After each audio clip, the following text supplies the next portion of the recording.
À l'aube de ses 21 ans, la vie de Nafuanti bascule. Sur le coup de l'accident, c'est à peu près ça qui est parti. Et du coup, ça, c'était complètement bousillé. Donc, ils ont dû couper, en fait, amputer depuis ici. Donc, ils n'ont pas pu remettre le pied, ils ont essayé, mais ça n'a pas marché. Donc, ils ont coupé ça depuis là. Ce jour-là, Nafuanti est victime d'un grave accident de la route. Son pied est arraché sur le cou. Les faits remontent au 30 juillet dernier sur le boulevard des Crabes. Un souvenir douloureux pour son mari. De la barge, j'ai récupéré ma femme pour rentrer à la maison. De loin, il y a une voiture qui venait en face de nous, il roulait très vite en faisant des zigzags. À peine quelques secondes, il nous a rentré dedans. Voilà, et c'est là que ma femme elle a perdu son pied. Sa femme perd beaucoup de sang, son état est grave. Les secours arrivent rapidement, le pronostic vital est engagé. La voiture ne s'est pas arrêtée parce que dès que je suis tombé, j'ai entendu ma femme crier en m'appelant, elle m'appelle et je suis allé la voir et je demandais aux gens qui étaient aux alentours, la voiture qui nous a percuté, Léon m'a dit que la voiture est partie en fuyant devant. Après, comme par hasard, il y avait mon beau-frère juste à côté. C'est là que j'ai dit à mon beau-frère de poursuivre la voiture. Et il a retrouvé la voiture garée devant Ninga, mais il n'y avait pas quelqu'un dans la voiture. Et le conducteur, on l'a pas retrouvé parce que moi, on me dit que c'est une fille qui conduisait la voiture, mais pour vous dire la vérité, je ne sais pas la personne qui conduisait la voiture.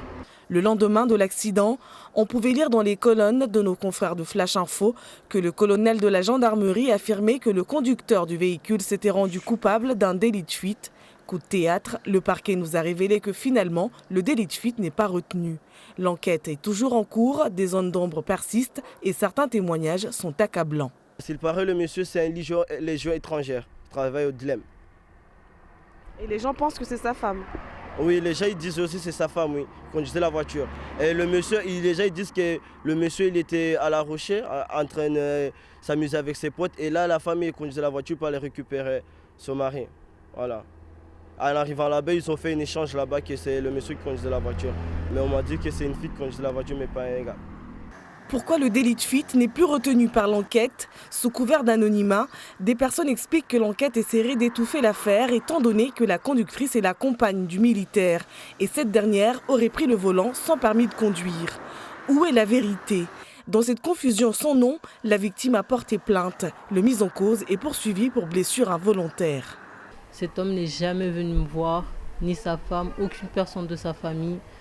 Pendant tous les jours que j'étais à l'hôpital, personne n'est venu, j'ai eu aucune nouvelle. Et dans ces cas-là, en fait, on espère au moins juste un petit geste qui s'arrête et qui vienne voir la personne, qu'il assume ce qu'il a fait, mais il a pris la fuite et c'est...